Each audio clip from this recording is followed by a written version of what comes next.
October 20 तारीखला सायंकाळी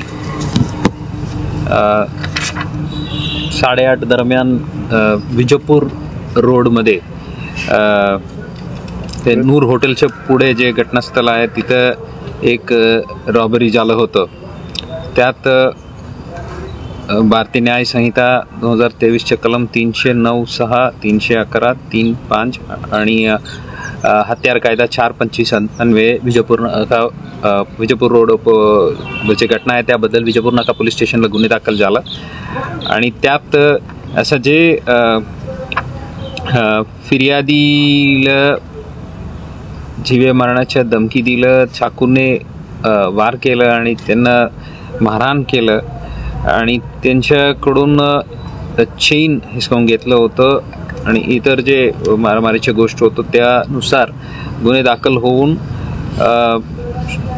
DCP परिमंडल श्री कबाडे, ACP श्री पवार, PI श्री दादा गायकवाड, क्राईम PI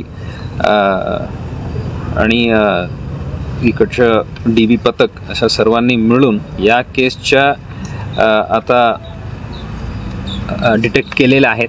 हे सोलापूर शहर पोलिसांचं एक महत्त्वाचं डिटेक्शन आहे। यात असा ब्लाइंड केस होतं आणि त्यामध्ये मॅक्सिमम ह्युमन इंटेलिजन्स वापरून जे ट्रेडिशनल इन्व्हेस्टिगेशनच्या स्किल्स आहेत ते वापरून फिर्यादीनी दिलेलं जे वर्णन आहे तिथं जे काय संभाषण झालं होतं, फिर्यादीनी दिलेलं वर्णन आणि यांनी पूर्ण तोंडात मास्क घातलं होतं आणि पूर्ण अंधेरे होतं तरीही त्या डिस्क्रिप्शनमधून आपलं रेकॉर्डवरील आरोपी पूर्ण शोध घेऊन सोलापूर शहर आणि ग्रामीण पोलिसांच्या अभिलेखावरील सर्व सराईत गुन्हेगारांच्या व्हेरीफाय करून त्यामधून 3 आरोपी निष्पन्न करून त्यांना ताब्यातही घेतलेले आहे। त्यापैकी 2 जण 3 आरोपी अशा खालीलप्रमाणे आहे। प्रथम आरोपी आहे विकी गायकवाड, राहणार सेटलमेंट। दुसरी आहे विनोद उर्फ रावण गायकवाड आणि जगदीश उर्फ बारक्या संगटे। अशा 3 जणांचा निष्पन्न केलेला आहे आणि त्यापैकी विकी आणि रावण या 2 आरोपींना अटक करण्यात आलेले आहेत आणि त्यांच्याकडून जे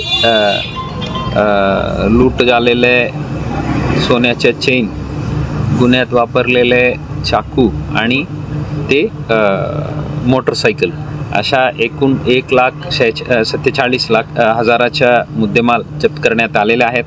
या कामगिरीबद्दल मी श्री कबाडे, श्री दिलीप पवार, श्री दादा गायकवाड, PI श्री वराळे, DBच्या प्रमुख Shri Sheetal Gaikwad, ASI Shri Pawar, head constable Sachin Har, Ganesh Shirke, Ajay Pardeshi, Shankar Bise, Laxmikant Phutane, police constable Saddam Abadija Ajay, Santosh Mane, Rahul Vitkar, Samadhan Markad, अमृत सुरवसे, संतोष चानकोटी, रमेश कोरसेगाव, स्वप्नील जाधव या सर्वांना मी अभिनंदन करतो।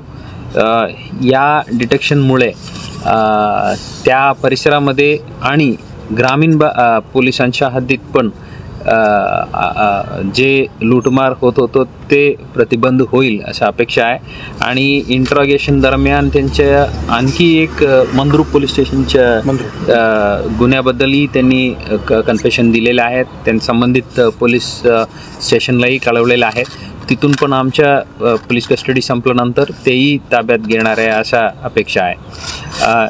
हे जे सराईत गुन्हेगार विकी गायकवाड जे आहेत त्यांच्या विरुद्ध हे 11वी गुन्हा आहे आणि जे रावण जे आहेत त्यांच्या विरुद्ध ही 4था गुन्हा आहे। सर या आधी पण त्यांच्या या केसच्या आता सर्व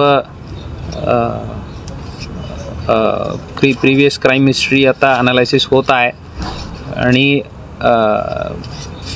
हे संकटित गुन्हेगार आणि त्याच दृष्टीने आम्ही विश्लेषण करून MCOC अंतर्गत कारवाई होणार आहे।